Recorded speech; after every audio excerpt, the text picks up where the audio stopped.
Caitlin and welcome to my YouTube channel. Today I wanted to do a little testing YouTube's most overhyped or hyped up products and all the makeup that YouTube has made me buy over the years. I am an avid YouTube watcher. I watch so many beauty videos all the time. When I was in college, all I would do was take study breaks watching YouTube videos, so I have ended up buying a lot of makeup based on the recommendations or just the abundance of videos on specific products. So I wanted to sort of try them all on at the same time, explain why I bought them and if I really think that they're worth it. A lot of them are more expensive. I think I only have one drugstore product that I'm trying out, but for the most part this is a first impressions because I haven't tried out a lot of this makeup before. I just got it during the VIB sale because it was makeup that was more expensive that I never was really is that worth it? Should I buy it? But I finally decided to just take the plunge and try it out because I've seen so many videos on these products and I really wanted to see if they were worth it. So if you want to see how I got this look and see my opinions on these really hyped up makeup products, then just keep watching. Okay, so let's get started. I already primed my face because I feel like there hasn't really been a primer that a lot of people have talked about for a long time. I feel like primer is sort of a personal thing, so I just primed my face with my favorite primer. And I'm going to go in with the Hourglass Vanish Stick Foundation. I feel like so many people have talked about this foundation. It came out last year, but everybody says it has really good full coverage. It looks flawless on the skin. So let's test it out. I got the shade Shell, which is supposed to be a light neutral, which is what I would classify my skin as. And then I'm going to use the very overhyped Beauty Blender to blend that out. This is the most hyped up sponge to ever exist. Let's see how that's blending.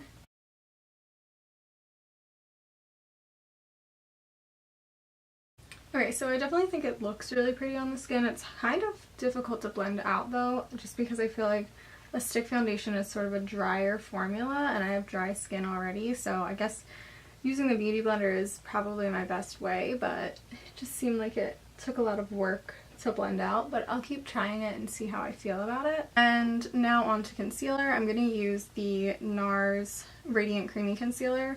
I just feel like this has been such a standby concealer for so many people for years and years and years, and I've never tried it, so I want to see what all the hype's about. I can already tell that it definitely does not have as much coverage as the also very overhyped Tarte Shape Tape, but this will have more of a radiant finish than the matte that Shape Tape has. You definitely have to dip the applicator back in quite a few times.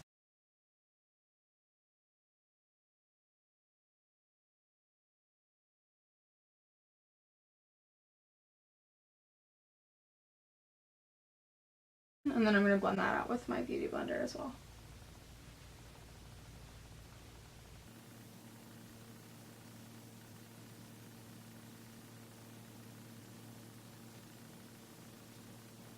Okay, so it definitely doesn't have as much coverage as the Tarte Shape Tape, but I think I really like it. Gives a really pretty luminosity under the eyes, which I think is nice. The Tarte Shape Tape can be a little flat on me just because I sort of have a drier under eye area anyway. So yeah, I think I'll definitely be using this a lot. Okay, and now onto powder. This is the Laura Mercier Translucent Setting Powder and is literally the most talked about powder on the internet. So hopefully it is worth the hefty price tag because I really don't think powders are that worth the money, but we will see.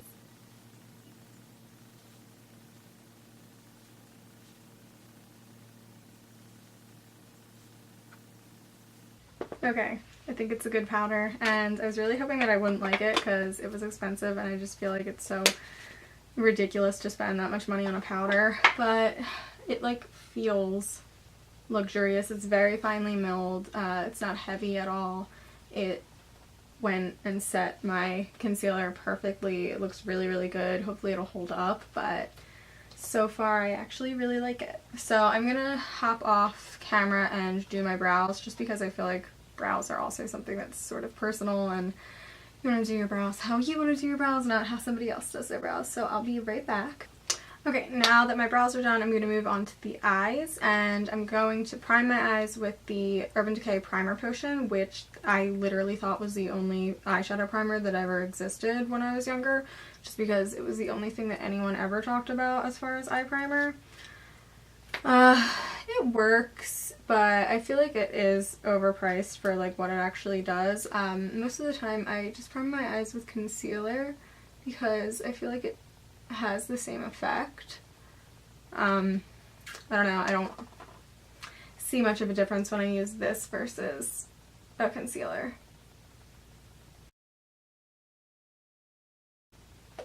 Okay, and then for eyeshadow, I am going to use the Huda Beauty Desert Dusk palette, and I picked this because I feel like when this came out in the fall, literally every single person on YouTube did a "is it worth the hype" video on it, and I ended up buying it because I watched so many videos on it because there were just an abundance of them, and I was like, oh, it is worth the hype, let me try it out. And I've tried it a few times, and I mean, the color selection is just a little bit bold for every day, so I just haven't really worn it that much, so I'm going to do a look with it today and kind of see if I really like it, I guess. I'm just going to go through this real quick just because it's not a tutorial or anything. I'm just going to point to the colors that I'm using and then apply them.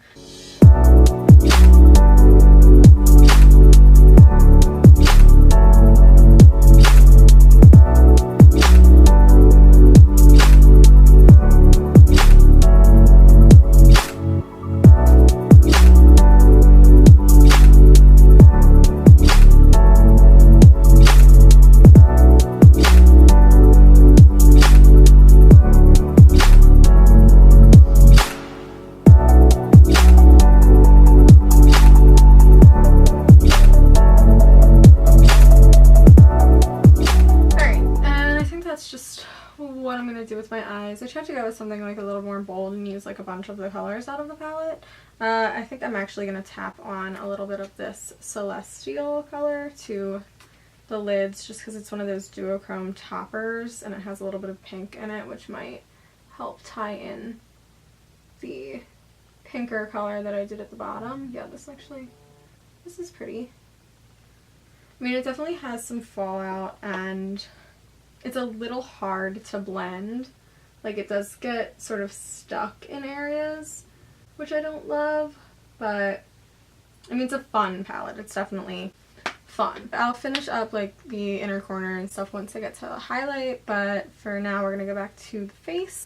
Okay, so for bronzer, I don't feel like this is like the most hyped up bronzer ever, but I wanted to buy it because I thought it looked pretty, and I feel like when it first came out there were quite a few YouTubers who talked about it a lot and really liked it, so I'm gonna try out the Becca Sunlit bronzer in the shade Capri Coast. It's a really pretty like shimmery bronzer that I think would be really good for summertime, so hopefully I like it, and hopefully it's the right shade. There's one lighter than this, but I just felt like it would be so light on me, and I'm not like super fair, but we'll see.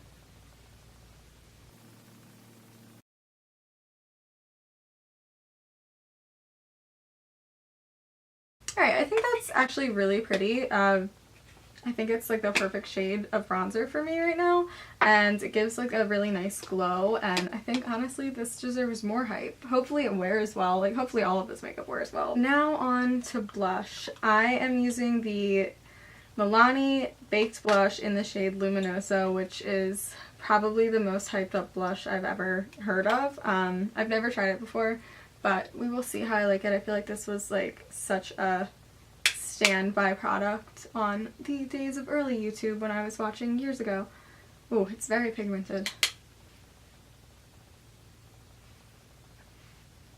Yeah, that's pretty. I mean, I think I went a little overboard, but let's see. It's pretty, and blush sort of fades very quickly on your face, so hopefully it won't be that bright all day. I'm not a super big blush person, but yeah, it's pretty, has a nice sheen, which goes with the bronzer, so that's good. Before I finish up my highlight and stuff, I'm just gonna do my mascara, and I'm gonna put on some lashes. I forgot about this step. I'm gonna use the Ardell Demi Wispies because I feel like that's what like everybody used before there were all these big lash brands, and they were like the lashes that I was like, oh, if I ever try false lashes, I'm gonna try the Ardell Demi Wispies because everybody loves them. But yeah, I'm gonna throw those on and I'll be right back. Okay, now my lashes are on. I really like these lashes. I feel like they're really good for beginners, which I would sort of consider myself to be just because I don't wear false lashes a lot. They're still really natural and they're pretty easy to apply, so I like that about them a lot.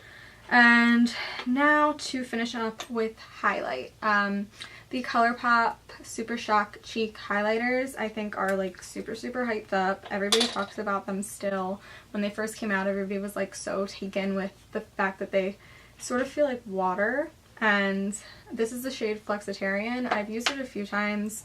I really like it. They're really blinding. They're not at all like a subtle highlight. So if you're looking for a subtle highlight, don't go for these. I like to apply them with my finger and sort of just work them in with my fingertip.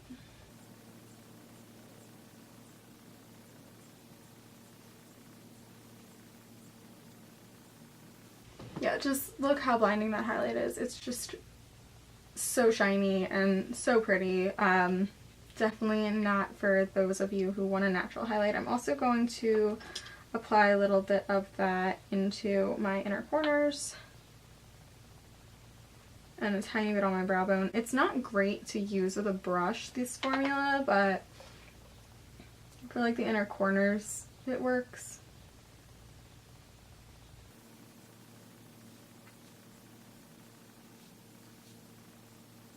And last but not least, onto the lip color. The lip color that I chose was the Kylie Cosmetics Cocoa K. When Kylie Cosmetics came out, the first thing that they had was these liquid lips, and I bought them because I was like, oh, everybody's talking about them, I want to try them. And this was when like matte liquid lips were super popular, so here I am.